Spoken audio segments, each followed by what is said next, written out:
जय हिंद मेरे rock stars. Finally वो घड़ी आ चुकी है जब तुम एग्जाम के लिए बिल्कुल तरीके से सज्ज हो चुके हो।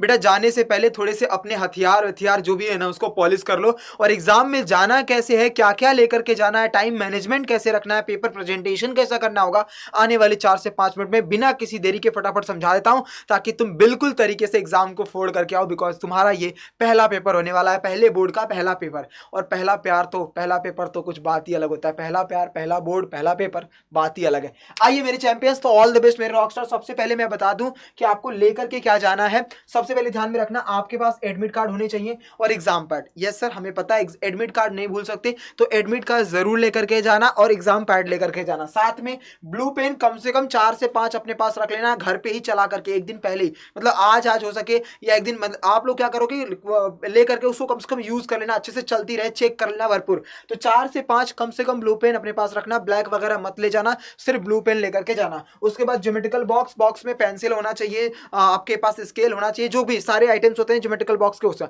पेंसिल कम से कम एटलीस्ट 2 लेकर के जाना, शॉर्पनर भी एटलीस्ट 1 या 2 लेकर के जाना, कहीं खो जाए कुछ हो जाए तो कोई भी सामान लेकर के जाओ एटलीस्ट 1 या 2 कैटेगरी में लेके जाना, ताकि तुम वहां पर अगर कोई चीज खो जाती है तो तुम्हारे पास दूसरा ऑप्शन में रहे बेटा। ठीक है, तो 2 पेंसिल, 2 शॉर्पनर, जो कुछ भी हो 2 ज्योमेट्रिकल बॉक्स 2 मत ले जाना, एक काफी होता है।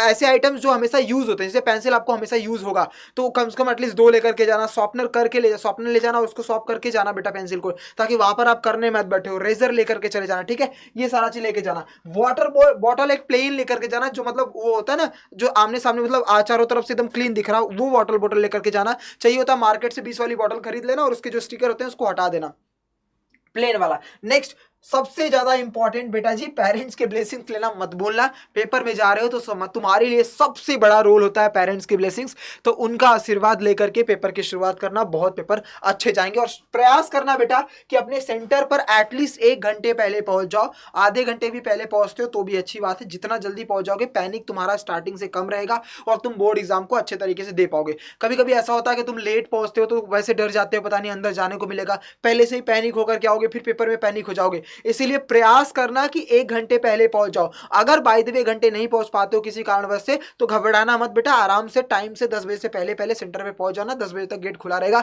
उसके बाद बेटा जी हो सकता है बंद हो, या फिर आपके आसपास वाले जान पहचान होंगे वो खोल दे तो अच्छी बात है। ठीक है, समझ में आ गया। तो 10 बजे, क्योंकि 10 बजे पेपर आपके हाथों में आ जाएगा, वैसे ही गेट बंद हो जाएगा, तो प्रयास करना 9:30 तक या 9 o'clock तक अपने सेंटर पर पूरी अच्छे तरीके से पहुंच जाना, क्योंकि 9 o'clock से या 9:15 से वो लोग सेंटर अंदर बिठाना स्टार्ट कर देते हैं। ठीक है, तो आप प्रयास करना 8 बजे, 2 घंटे पहले पहुंच जाना, कोई दिक्कत की बात नहीं। ये रात में क्या क्या ले जाना है। नेक्स्ट, सुबह 10 बजे जैसे ही होगा आपके हाथों में आपका पेपर आ जाएगा बेटा। सबसे पहले नेक्स्ट 10 आवर्स में 15 मिनट मिलते हैं आपको पढ़ने के लिए, तो बेटा जी नेक्स्ट 10, क्योंकि 5-10 मिनट आपको लगता है वो अपना जो OMR देते हैं उसमें आप लोगों को अपना नाम वगैरह सब फिल करना होता है, तो प्रयास करना 10 मिनट में प्रॉपर ऊपर ऊपर से हर एक सेक्शन को पूरा पढ़ते मत बैठना कि ये क्या क्या सवाल है। ठीक है, तो पेंसिल हाथ में लेना। और हाँ, एक चीज याद रखना, पेपर में कभी भी 5वां नंबर, पेपर में कुछ भी मत लिखना बेटा। पेपर में कुछ भी, ना पेन से ना पेंसिल से, कुछ भी मत लिखना, कुछ भी मत लिखना, क्योंकि ये तब आपके लिए रोड़ा बन सकता है बेटा, जब आपका एग्जामिनर या इन्विजिलेटर अगर बाहर से कोई आता है चेकिंग के लिए, अगर आपने पेपर में कुछ गंदा विंदा लिखा है, कट पेट कर दिया है, तो बेटा हो सकता है कि उससे प्रॉब्लम आ सकती है। तो उस पर कोई भी पेन वैन चलाने की जरूरत नहीं है, पेंसिल से थोड़ा बहुत टिक कर सकते हो। बाकी याद रखना उस पर सॉल्यूशन नहीं करना है, सॉल्यूशन के लिए आप लास्ट पेज यूज करोगे रफ वर्क के लिए, और ऊपर आपको रफ लिखना पड़ेगा। ठीक है, तो सबसे पहले 10 मिनट में आप उसको रिवाइज करोगे, स्टार्ट करोगे सेक्शन ए से, फिर सेक्शन ई पर, बी पर, सी पर, डी पर, जैसा कि मैंने तुम्हें हमेशा 30-35 पेपर में करवाया है। फिर अगर किसी सेक्शन में कोई सवाल नहीं आता है बच्चा जी, तो उसके लिए जगह छोड़ दोगे, दूसरे सेक्शन में मत लिखना, इस चीज का याद रखना, वरना मार्क्स नहीं मिलेगा। अब कभी कभी तुम्हें कैसे पता चलेगा कितनी लाइन छोड़ना होता है, तो बेटा देखो, अगर 1 नंबर का है तो एटलीस्ट 2 लाइन छोड़ देना, और अगर तुम्हारा 2 नंबर का है तो एटलीस्ट कम से कम हाफ पेज छोड़ देना बेटा। 3 लाइन का भी है तो भी मतलब 3 नंबर का है बेटा तो भी हाफ पेज इनफ होता है, या फिर उसके बाद 5 नंबर का होता है तो पूरा 1 पेज पूरा छोड़ देना बेटा, 1 पेज पूरा क्वेश्चन नंबर डाल के पूरा 1 पेज छोड़ देना। क्वेश्चन नंबर 4 मतलब 4 नंबर का भी आता है तो भी आप एक पेज पूरा छोड़ करके आओगे। समझ में आ गया, इतना इतना प्लेस आपको छोड़ना है। और तीसरा जो कि चौथा मोस्ट इंपॉर्टेंट पॉइंट है बेटा, कभी कभी कोई कोई ऐसा सवाल आएगा जिसमें आपको टाइम लग सकता है, जिसमें कैलकुलेशन लग रहा है 5-10 10 मिनट, 15 मिनट, 20 मिनट ऐसा लग सकता है। तो उन सवालों को स्किप करके लास्ट के लिए छोड़ देना, पहले सारे क्वेश्चनों को निपटाना, एंड देन अगर लगता है कि बीच में मैं छोड़ रहा हूं तो उसके लिए जगह छोड़ करके उसको छोड़ करके अगले क्वेश्चन पर आगे निकल जाना। ये है आपका पेपर का टाइमिंग वगैरह कैसे देखना है।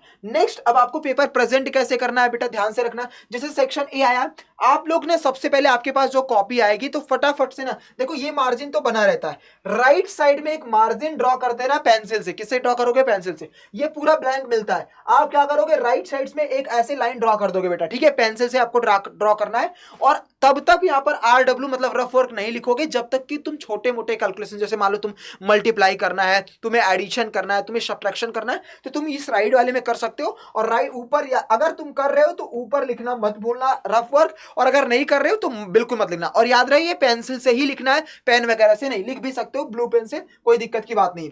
याद रखना, यहां पर सेक्शन ए में हर सवाल के लिए एक एक लाइन का स्पेस छोड़ना है। जैसे ही सेक्शन ए खत्म हो, जब भी कोई सेक्शन कंप्लीट करोगे, उस सेक्शन के नीचे एक मोटा मतलब इस तरीके से लाइन ड्रॉ करोगे पेंसिल से। पेन से नहीं बेटा जी, पेंसिल से। ये सब कुछ पेंसिल से आपको करना है, ठीक है, ये सब कुछ पेंसिल इसीलिए लेकर के जाना। जब कोई सेक्शन कंप्लीट होता है तो उसको दूसरे सेक्शन में एंटर करने से पहले एक लाइन छोड़ करके, मतलब मान लो तुम्हारा यहां आंसर खत्म होता है तो एक लाइन छोड़ करके उसके बाद एक पूरा का पूरा इस तरीके से दोगे बेटा। और हर सवाल के, सेक्शन ए के हर सवाल का जब भी दूसरे क्वेश्चन पर जाते हो तो एक एक लाइन का मार्जिन यानी गैप रखोगे। मतलब आंसर 1 लिखा, फिर यहां पर आप आंसर 2 लिखोगे, लेकिन एक लाइन का गैप देकर के, फिर यहां पर मान लो बी आंसर आ रहा है और इसका आंसर 30 आ रहा है, उस तरीके से फिर एक लाइन का छोड़ करके इस तरीके से आपको सेक्शन ए में लिखना है। बाकी यहां पर सॉल्यूशन रफ वर्क जो करना होगा वो पीछे करोगे। लंबा लंबा कैलकुलेशन अगर आ रहा है बच्चा तो वो पीछे, मतलब लास्ट पेज पर आप ऊपर रफ लिख करके, रफ वर्क लिख करके आप उसको देख लोगे, ठीक है, समझ में आ गया। फिर सेक्शन बी, याद रखना लिखना कहां, प्रेजेंट मिड में रखना।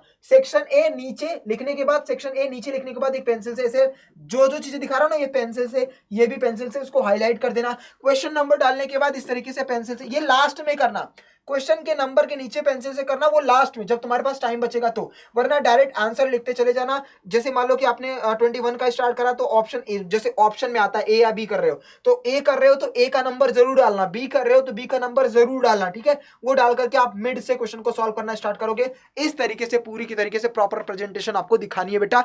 ऐसे करोगे कैलकुलेशन के लिए छोटे मोटे, जैसे प्लस माइनस मल्टीप्लाई करना है तो राइट साइड में भी आप रफ वर्क कर सकते हो। और लास्ट पेज पर आपको क्या रखना है बच्चा, रफर करना है। और मान लो अगर तुम्हारा, मान लो ये गलत हो जाता है तो सिर्फ एक बार, ऐसे ऐसे नहीं करना, इस तरीके से मत करते रहना, ठीक है। एक सिंपल सा पेन से या पेंसिल से इस तरीके से जैसे भी मन करे एक कट पिट कर देना। मान लो पूरा पेज खराब हो गया है तो यहां से एक पेंसिल से इस तरीके से रफ ड्रॉ कर देना, सिर्फ एक बार, ऐसा नहीं कि कलरफुल करते हुए चल जाओगे, ठीक है मेरे चैंपियंस। तो इन बातों का ध्यान में रखना, और जो जो चीजें तुम्हें बताया आराम से जाना यार, तुमने बहुत मेहनत करा है, बहुत पढ़ाई करा है, तुम आराम से फोड़ करके आओगे। बाकी कुछ भी डाउट रहता है कमेंट करके बता देना, मैं आपको उस पर ऑन द स्पॉट उसी पर रिप्लाई करके आपको समझा दूंगा कि क्या करना है, कैसे करना है, ठीक है बेटा। ऑल द बेस्ट मेरे रॉकस्टार, मुझे पूरा भरोसा है कि तुम कल मचाने वाले हो। यानी कल का जो पेपर होने वाला है, आज का जो कुछ बच्चे आज देख रहे होंगे, मतलब ये 17 तारीख को देख रहे होंगे, कुछ बच्चे मतलब 16 को ही देख रहे होंगे, तो तुम सभी मेरे रॉकस्टार, तुमने बहुत मेहनत करा है, मुझे पूरा भरोसा है। खुद पर भरोसा रखना, अगर पैनिक हो रहे हो तो आंख बंद करके ब्रीथ लेकर के अपने पेरेंट्स को प्रणाम करना, जिनको भी आप मानते हो उनका 1-2 बार नाम जप कर लेना, मतलब नाम लेते रहना, तो और ब्रीथ लेते रहना। जब भी तुम्हें पैनिकनेस फील हो ना, आंख बंद करके ऐसे लंबी सांस लेना है। एग्जाम ड्यूरेशन के दौरान भी अगर पैनिक हो रहे हो तो आंख बंद करके एकदम बढ़िया से ब्रीथ ले लेना 2-4 मिनट, उसके बाद लिखोगे, आराम से रिलैक्स हो जाओगे बेटा, ठीक है। पैनिक बिल्कुल नहीं होना है, पेपर को तुम उड़ा करके आओगे, मुझ पर भरोसा है बेटा, तुम आराम से मचा सकते हो, ठीक है। बाकी मिलते हैं यार, ऑल द बेस्ट, एग्जाम फोड़ करके आना।